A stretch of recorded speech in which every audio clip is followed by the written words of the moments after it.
বন্ধুরা, আপনাদের ফোনটি স্লো হয়ে গেলে আপনাদের কি করণীয় আছে সেটা নিয়ে আজকে বিস্তারিত আলোচনা করব। তার জন্য আপনাকে ছোট্ট একটি ভিডিও একদম শেষ পর্যন্ত দেখতে হবে এবং আপনি যদি কিনা আমাদের এই চ্যানেলের নতুন দর্শক হয়ে থাকুন তাহলে অবশ্যই নিচের লাইক বাটনে একটি লাইক করে অবশ্যই নিচের সাবস্ক্রাইব বাটনে টাচ করে অবশ্যই বেল অপশন টাচ করে অবশ্যই অল সিলেক্ট করে দিবেন।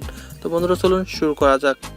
সো বন্ধুরা, আমাদের ফোনটি কিন্তু ইউজ করতে করতে একটা সময় এসে এমন একটা পর্যায়ে চলে আসে যে আমাদের ফোনটি কিন্তু অনেকটাই স্লো হয়ে যায় এবং আমাদের ফোনটি কিন্তু হ্যাং করতে থাকে এবং আপনাদের ফোনে একটি নোটিফিকেশান শো হয় যে আপনাদের ফোন মেমোরিটি কিন্তু ফুল হয়ে গেছে। কিন্তু আপনাদের আফসোস হচ্ছে এটাই যে আপনাদের ফোনে কোনো ডাউনলোডকৃত তেমন কোনো অ্যাপ্লিকেশান থাকে না, 2-5টা অ্যাপ্লিকেশান থাকে এবং আপনাদের ফোন মেমোরিতেও কোনো কিছু না থাকার ফলেও কিন্তু আপনাদের ফোন মেমোরিটি ফুল থাকে। সো এই সমস্যাগুলো সমাধানের জন্য ডেসক্রিপশন বক্সে লিঙ্ক দেওয়া আছে, আপনারা চাইলে ওই সব ভিডিওগুলো দেখে আপনারা খুব সহজে এইগুলোকে সলভ করতে পারেন। তারপরেও আজকে আমি কিছু টিপস আপনাদের মাঝে শেয়ার করব, যে টিপসগুলো আপনারা ফলো করলে আপনাদের ফোনটি যদি কিনা স্লো ফোন হয়ে থাকে তাহলে আপনাদের ফোনটি খুব সুন্দরভাবে কিন্তু রানিং করবে।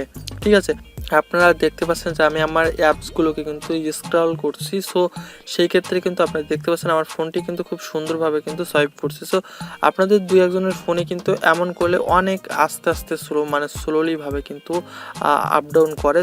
সো এই সমস্যাগুলো কিন্তু আজকে ডিটেলসে আমি আপনাদের মাঝে সব কিছুই সলভ করে দেবো। সো বন্ধুরা, আপনারা সর্বপ্রথম এই সমস্যাটির প্রথম টিপসটা হচ্ছে আপনারা সর্বপ্রথম সেটিংস অপশনে ঢুকবেন। তো সেটিংস অপশনে ঢুকবার পর আপনাদের প্রত্যেকটি ফোনে কিন্তু অ্যাপস বলে একটি সেটিংস অবশ্যই থাকবে।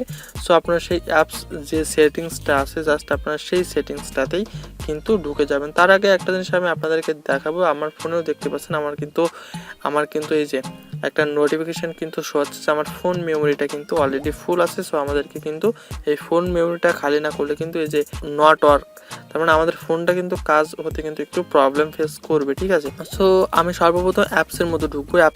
আমরা ডিরেক্টলি ম্যানেজ অ্যাপসে ঢুকবো। ম্যানেজ অ্যাপসে ঢুকবার পরে আপনাদেরকে সর্বপ্রথম একটি কাজ করতে হবে। আপনারা যেসব অ্যাপসগুলোকে মূলত ইউজ করেন না, জাস্ট আপনাদেরকে বা 2-1 করে ইউজ করেন, যেমন আমি আপনাদেরকে একটা জিনিস দেখাবো। আপনারা জাস্ট একটা কাজ করবেন, আপনারা এই যে একটা ফেসবুক বলে একটা অ্যাপস দেখতে পাচ্ছেন, এই অ্যাপসটি কিন্তু আপনারা যদি কিনা প্লে স্টোর থেকে ডাউনলোড করতে যান তাহলে কিন্তু আপনাদের প্লে স্টোরে 45 MBর মতো জায়গা কিন্তু সে নিয়ে থাকে। কিন্তু সময়ক্রমে কিন্তু এই অ্যাপসটি কিন্তু 344 MB জায়গা নিয়ে কিন্তু আমাদের ফোনে বসে আছে। তো সেই ক্ষেত্রে কিন্তু আমাদের ফোনটা কিন্তু স্লো হয়ে যায়। তো সিম্পলি আপনাদের অমন হলে আপনারা কি করবেন, তো সেই ক্ষেত্রে জাস্ট আপনারা সেই অ্যাপসের মধ্যে যে অ্যাপসটি সব থেকে বেশি জায়গা নিয়ে আছে জাস্ট আপনারা সেই অ্যাপসের মধ্যে ঢুকবেন। তো সেই অ্যাপসের মধ্যে ঢুকবার পরে আপনারা সবাই একটি অপশন দেখতে পাবেন, ক্লিয়ার ডাটা। জাস্ট আপনারা ক্লিয়ার ডাটাটাকে এভাবে জাস্ট আপনারা ক্লিয়ার ডাটা করবেন এবং যদি আপনারা ক্লিয়ার ডাটা না করতে চান সেক্ষেত্রে চাইলে ক্লিয়ার স্ক্র্যাচ জাস্ট আপনারা নিচেরটাতে সিলেক্ট করে আপনারা চাইলে এভাবে ওকে করে দিতে পারেন। এভাবে ওকে করলে কী হবে, আপনাদের সব কিছু সেম থাকবে, জাস্ট আপনার অ্যাপস থেকে আউট ডাটাগুলো জাস্ট ডিলিট হয়ে যাবে। এবং আপনারা যদি কিনা চান যে আপনাদের অ্যাপসটাকে পুরোপুরিভাবে ক্লিন করতে, তাহলে জাস্ট আপনারা নিচে দেখতে পাচ্ছেন ক্লিয়ার অল ডাটা, জাস্ট আপনারা টাচ করবেন। টাচ করার পর জাস্ট আপনারা ওকেতে একটি টাচ করে দিবেন। টাচ করার পরে দেখবেন আপনাদের ফোনের সকল ডাটা কিন্তু রিমুভ হয়ে যাবে। সো সেম প্রসেসে আপনারা আপনাদের ফোনের যেসব অ্যাপসগুলো বড় বড় জায়গা নিয়ে আসে জাস্ট আপনারা প্রত্যেকটা অ্যাপসে আপনারা সেম কাজটাই করবেন। সো বন্ধুরা, দ্বিতীয়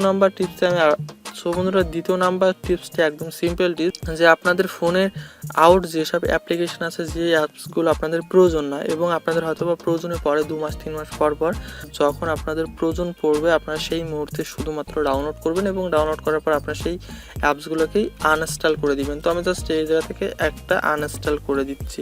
সো এইভাবে আপনারা আরেকটি অ্যাপসকে এভাবে জাস্ট আপনারা আনইনস্টল করে দিবেন। তাহলে কী হবে, আপনাদের ফোনে যে সকল অ্যাপসগুলো মূলত দরকার না জাস্ট আপনারা সেই সকল অ্যাপসগুলোকে খুব সহজে আপনারা আনইনস্টল করে দিবেন। তাতে করে আপনাদের ফোনেও চাপও কম পড়বে এবং আপনাদের ফোনটি কিন্তু খুব সুন্দরভাবে কাজ করবে। সো বন্ধুরা, জাস্ট আপনারা 2টা টিপস কাজে লাগিয়ে দেখতে পারেন। আশা করি আপনাদের ফোনের এই স্লো হওয়া ভাবটা কিন্তু অনেকটাই কিন্তু কমে যাবে এবং তারপরে যদি আপনাদের এটাকে সলভ না হয় তাহলে আপনাদের লাস্ট একটি ঔষধ হচ্ছে আপনাদেরকে ফোনটাকে রিস্টার্ট করতে হবে, পুরোপুরিভাবে করে আবার নতুনভাবে সেট আপ করতে হবে। ঠিক আছে, তাহলে অবশ্যই নিচে লাইক বাটনটি লাইক করে দিবেন এবং আপনারা যদি কোনো ধরনের কোনো সমস্যা থেকে থাকে তাহলে অবশ্যই নিচের কমেন্ট বক্সে জানাতে ভুলবেন না।